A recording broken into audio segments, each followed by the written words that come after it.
Penjelasan hadis Nabi Shallallahu Alaihi Wasallam tentang niat. Niat.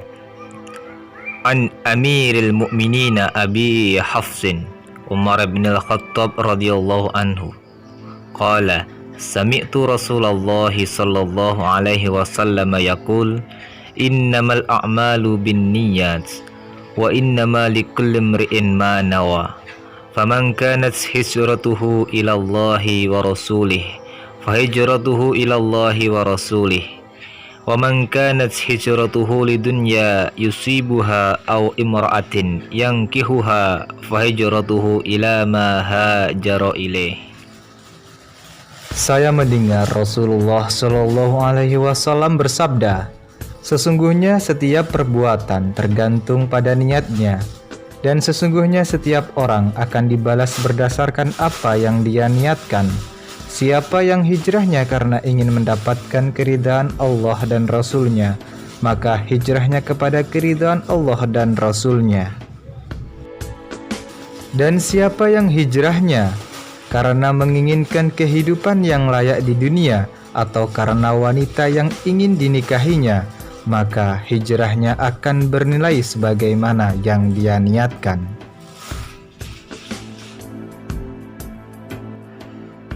Pendapat para ulama, Imam Syafi'i berkata, hadis ini mencakup sepertiga ilmu. Abu Ubaid berkata, tidak ada di antara hadis-hadis Nabi Shallallahu Alaihi Wasallam yang lebih mencakup sesuatu, lebih mencukupi dan lebih banyak faidahnya selain daripada hadis ini.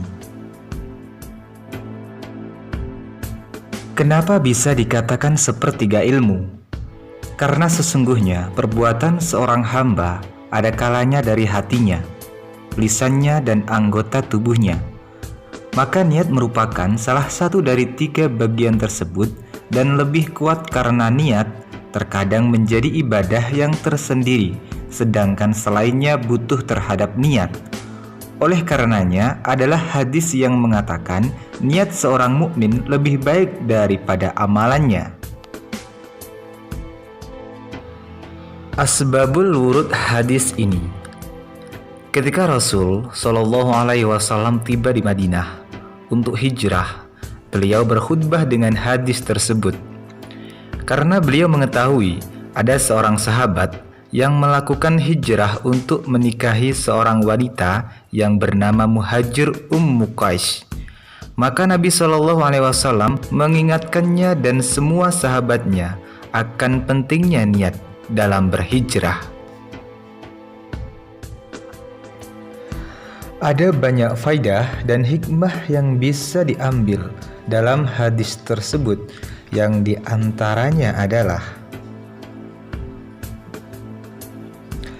sesungguhnya tidak ada amalan yang diterima kecuali berdasarkan niat. Misalnya tidak sah melakukan wudhu atau sholat jika tidak diawali dengan niatnya masing-masing. Sesungguhnya manusia diberi pahala dan siksa menurut niatnya. Jika niatnya baik, maka amalnya baik. Jika niatnya buruk, maka amalnya buruk walaupun bentuknya baik.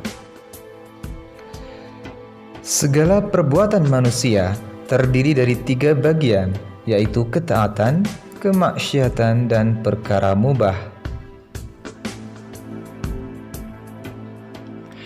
Pertama, kemaksiatan. Perbuatan maksiat tidak bisa dirubah sama sekali dengan niat baik. Seperti seseorang yang mencuri harta orang lain dengan niat untuk disedekahkan ke fakir miskin, maka ini hukumnya tetap dosa dan haram.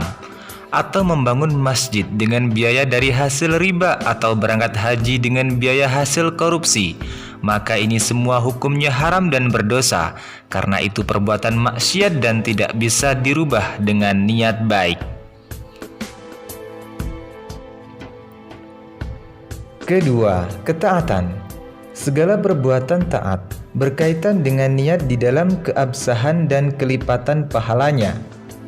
Misalnya ia berbuat taat dengan niat karena Allah Subhanahu wa Ta'ala, bukan karena riya atau pamer untuk orang lain, maka ketaatannya diterima oleh Allah Subhanahu wa taala. Dan sebaliknya, jika niat riya, maka ketaatannya akan berubah menjadi maksiat. Dan jika di dalam suatu kebaikan atau ketaatan memungkinkan untuk mendapatkan pahala yang berlipat jika niat baiknya diperbanyak, misalnya duduk di masjid.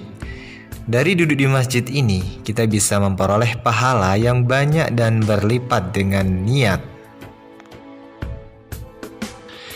Ketiga, perkara mubah bisa menjadi pahala atau kurban atau kedekatan kepada Allah dengan niat yang baik, atau bisa memperoleh pahala yang berlipat dengan niat baik yang banyak.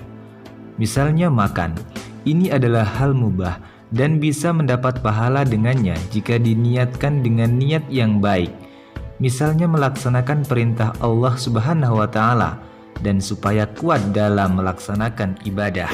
Wallahu alam bishawab.